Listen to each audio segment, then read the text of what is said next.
The last images of Jiang Yingying seen alive. On June 9th, 2017, a Friday just after 2 p.m, the Chinese scholar was captured on surveillance video getting into this car, a black Saturn Astra. She was late for an appointment with a property manager. This footage proved to be key for investigators. As Zhang's family arrived to help with the search, the police and the FBI were already focusing on a suspect, Brent Christensen. There were just 18 black Saturn Astras in Champaign County, and after closer examination of the footage, investigators noticed the car had a crack in the right passenger side hubcap. Police confirmed that Christensen's vehicle also had a similar crack and brought him in for questioning. There, he begins to change his story.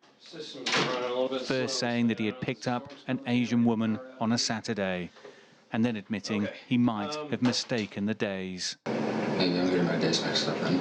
Okay. I thought I drove around on Saturday.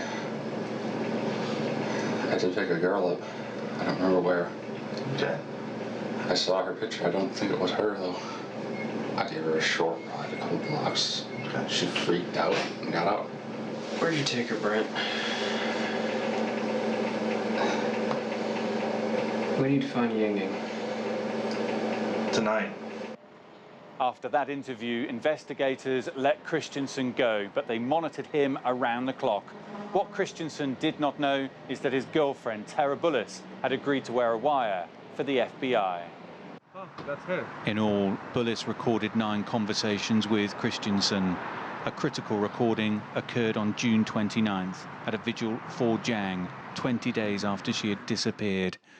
On the tape, Christensen is heard saying that he just wanted to see how many people were at the event for him. They have no idea what happened, he says. I am the only one. He then describes in detail how he kidnapped, raped, and then killed Jiang Yingying. How Jiang had fought more than anyone else, stronger than any victims I ever had, Christensen is heard saying. He describes how he broke her head open with a baseball bat, but that Jiang still fought back. He then says he cut off her head. He is heard on the recording laughing as he tells the story. He says on the tape that he will never reveal where Jiang's body is. Christensen was arrested the next day.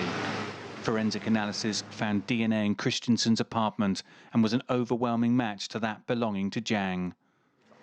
There were a number of questions that needed answering as the trial began almost 2 years later. During opening statements, there was a shock as Christensen's attorney stood up and admitted his client had killed Jiang. Later, a recording was played where Christensen was heard boasting that Jiang was his 13th victim. Bullis told the court that at one point during the vigil, Christensen took her phone and typed 4 lines of text, deleting each one as he went. They read, "It was me. She was number 13. She is gone forever."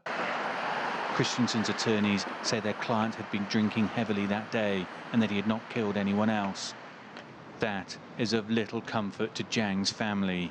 They had arrived at the trial hoping that Yingying was somehow still alive. They depart with justice being served, but with immeasurable loss and grief.